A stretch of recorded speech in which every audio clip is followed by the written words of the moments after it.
this sign is about. That's what he's doing to our democracy.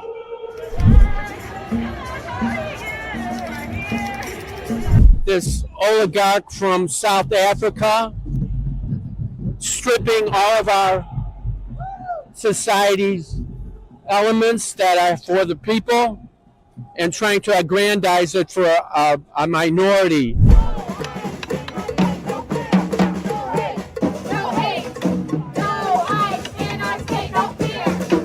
No ice in our state, no fear, no hate. The slogan echoed as people with megaphone in their hands and holding banners protested on the streets of New York City.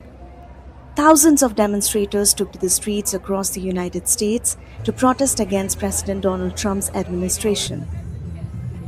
Known as 50-51, which stands for 50 protests, 50 states, one movement, the demonstrations were planned to coincide with the 250th anniversary of the start of the American Revolutionary War.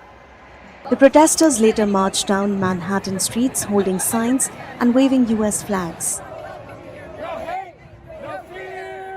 I just hope that people don't get discouraged because there's a movement now, but as the months go on, the Trump presidency goes on, things could evolve, but I want people to keep the momentum. I think that people are rising up all over this country for good reasons, and I am here to be part of that uprising and to protest all the, especially the deportations, the grabbing of people who are here legally and legitimately and throwing them into jail for no due process. From outside the White House and Tesla dealerships and at the centers of many cities, protesters expressed a variety of grievances. Many called for the return of Gilmar Abrego Garcia, who was mistakenly deported to El Salvador. According to the BBC, political protests are becoming more common in the US, with the hands-off demonstrations in early April drawing massive crowds as polls suggest Trump's popularity is faltering. Since his January inauguration, Trump and his billionaire ally, Elon Musk, have gutted the federal government, firing over 200,000 workers and attempting to dismantle various agencies.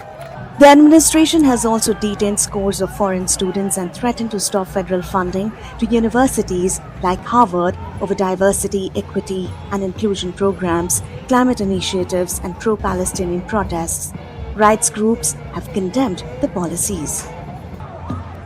Demonstrations were also held in Chicago, among dozens of other locations across the US. It marked the second day of nationwide demonstrations since Trump took office.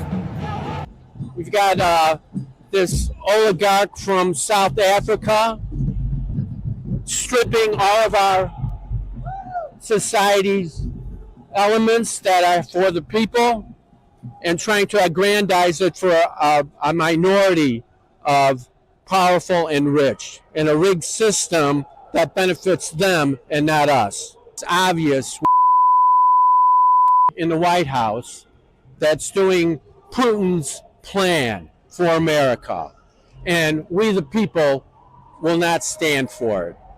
That's basically the reason why we're out here. We're not going to have a minority of taking over our country. This country is for democracy and for we the people, and we will not stand to have a minority come into power and strip us of our freedoms. That's all I have to say for now. They've outlawed the use of certain words and phrases. They're arresting people for voicing their opinions and their thoughts. It's got to stop.